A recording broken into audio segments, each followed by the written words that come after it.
afternoon. Thank you for having me.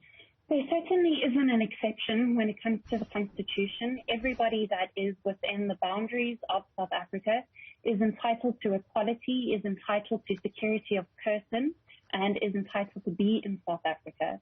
Of course, we know that if you are a foreign national, to be in South Africa, you need to be documented. And there are various pathways or avenues of documentation which a non-national can apply for. The difficulties we are seeing at the moment is that the Department of Home Affairs have closed many of their services throughout the duration of the pandemic. The refugee reception offices have remained closed since mid-March 2020. There are various departments within the Civic Department of Home Affairs, such as the acceptance of permanent residence applications, citizenship applications, and most recently, the state's decision to not extend Zimbabwean exemption permits. We are seeing a situation where the Department of Home Affairs have made it exceptionally difficult for people to access regularized documentation. You are, from the sounds of it, laying the blame squarely at the door of the Department of Home Affairs. Is that a correct assessment? That is a correct assessment. It has been well documented, and we have seen through our work that being undocumented is punishment enough, and people do not willingly place themselves in a situation where they are undocumented. As we have seen now with the xenophobic sentiments and which is going around demanding documentation, people are fearful if they are in South Africa undocumented. If you have no documents, it's incredibly difficult for you to access services such as healthcare, education. It's difficult for you to access employment. Therefore, people who are non-nationals will not willingly put themselves in that position because it is an incredibly vulnerable position. But unfortunately, we are in a position where people are struggling, and the only person that can regularize and give people documentation is the Department of Home Affairs.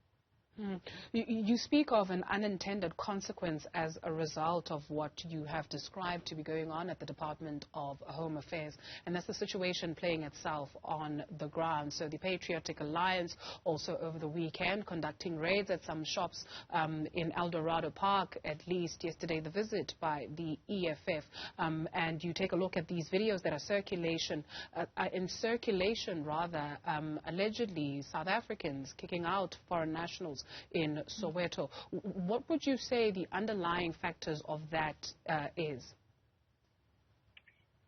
You know, I would say that this is a crisis in our democracy where we have South Africans that are discriminating against other people on the basis of their nationality. We need to remind ourselves of our dark past where it was acceptable to discriminate and ostracize people on the basis of their race. The Patriotic Alliance and the EFF need to make demands. They need to ask the ANC, how can we expect people to be documented if the avenues for documentation are not accessible? Refugees and asylum seekers have not been able to approach a refugee reception office since March 2020. The Department of Home Affairs, together with Cabinet, have decided not to extend the Zimbabwean exemption permit. We all know that there are large amounts of Zimbabweans who were lawfully in the country and remain in the country without options, and we cannot make demands of foreign nationals. We cannot expect them to access and renew documentation if the avenues through which they are supposed to do that are closed. And that's why the blame does fall squarely on the feet of the department. And I would call on all political parties to demand the ANC, to demand government to allow people to access documentation before they blame foreign nationals for something which is completely out of their control. South Africa is not the only country on the continent that is seized with this issue, right? So there's Uganda, for instance, which apparently hosts the most number of refugees on the continent and the most number of migrants. We've got examples also in Ethiopia where there are situations of people who are moving and some of them are bleeding on to Uganda. When we take a look at other countries on the continent where this is working, what can we learn from them?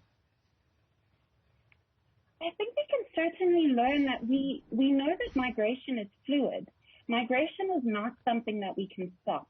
And therefore, we have to manage migration and not try stop it. Therefore, we need to implement processes. We need to improve systems that will make it easier to access and regularize documentation. South Africa is bound by international law to protect those who seek asylum. The refugee reception offices have been closed, as I said, for 2 years. And what we can do is we can comply with our international obligations. We can reopen the refugee reception offices. We can allow for the extension of the ZEP permit. And this will allow people to document ourselves. And of course, this will then tackle the issue of having undocumented persons. Will it really? And I'll ask you that because there's a widely held view in some sectors of society that says South Africa does not work for South Africans. And some people who very well argue that what we are seeing here is as a result of high unemployment rates where people are fighting for already meager resources. Is there something to be said about that? There is something to be said about that, and certainly that is of great concern.